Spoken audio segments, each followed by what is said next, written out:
family house back home, and they just massive room and all of this stuff. And obviously a child 13 years old would be scared and stuff. But amazingly he wasn't scared. He was just very bravely saying, oh, I will never stop fighting the Israelis after massing my room and so on. But the funny part that they took his stuff. They took some of his stuff. As every Palestinian child dreamed that one day he would be with those freedom fighters and wear the mask and be throwing stones because we don't want the Israeli forces to know it. So they took his mask. And he told me, would you give me a 10 shekel, which is a €2 coin, to buy a new mask? Do you imagine a child 13 years old saying that and not being scared, not being all of that? As well, if we want to look at the news from back home right now, Nazareth, all of the occupied territory and or inside Israel, as they say, what they call it. Myself, I call it occupied territory. Israel doesn't exist in my life anyway.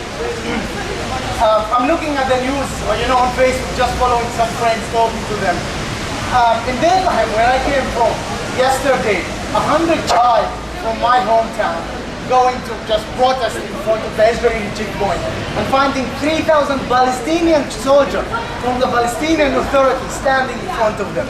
Obviously, I disagree with the Palestinian Authority, and I think that the Palestinian Authority shouldn't exist.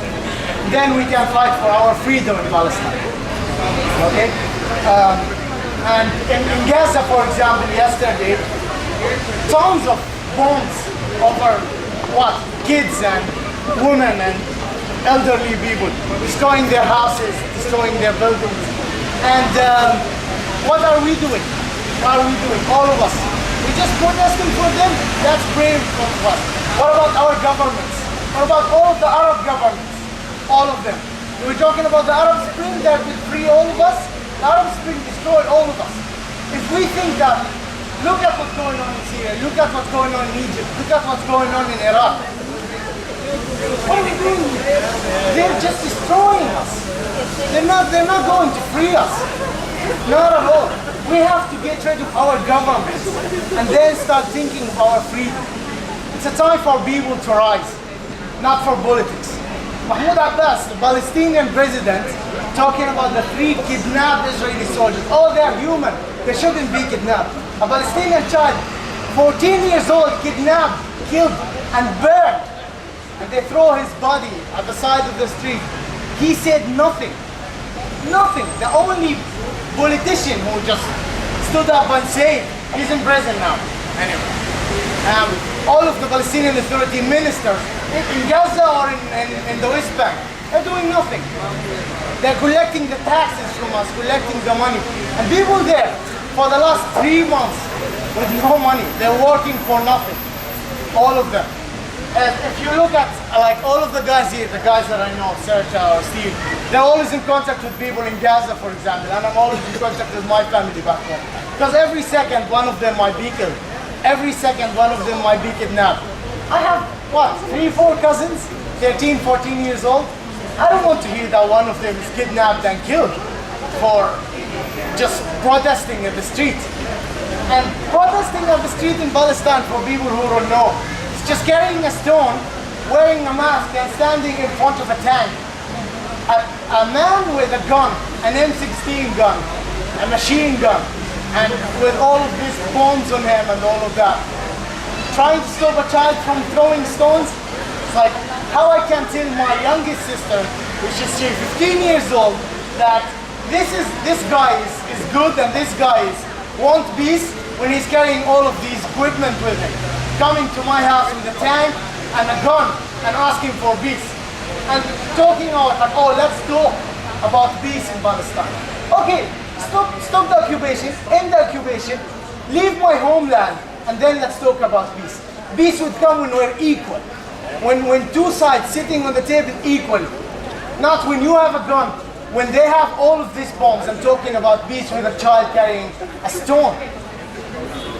For the last 3 weeks, I think 312 men were in prison and 6 people were killed or something like that.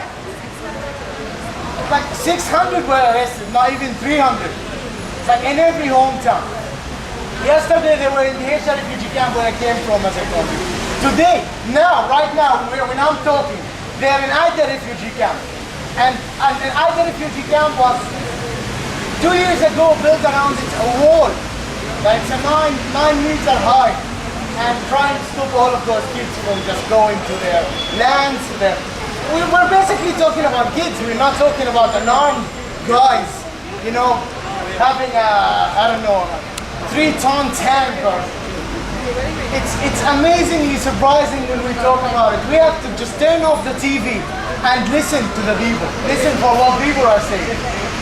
We can't, for example, see any politician here or anyone who can raise their voice and say something, because it's against Israel, against the country, killing every day and kidnapping men, kids, women, elderly people.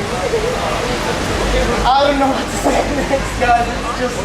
It's amazingly surprising to hear all of this, and thank you very much for being here. I'll report that to all of my friends and family in Palestine. I was in contact with them and I told them that I'll be here. And I wasn't, you know, I thought there might be 10 of us here, or 5 of us, and amazingly there's too many of us. Thank you very much for that. I really appreciate it. Thank you.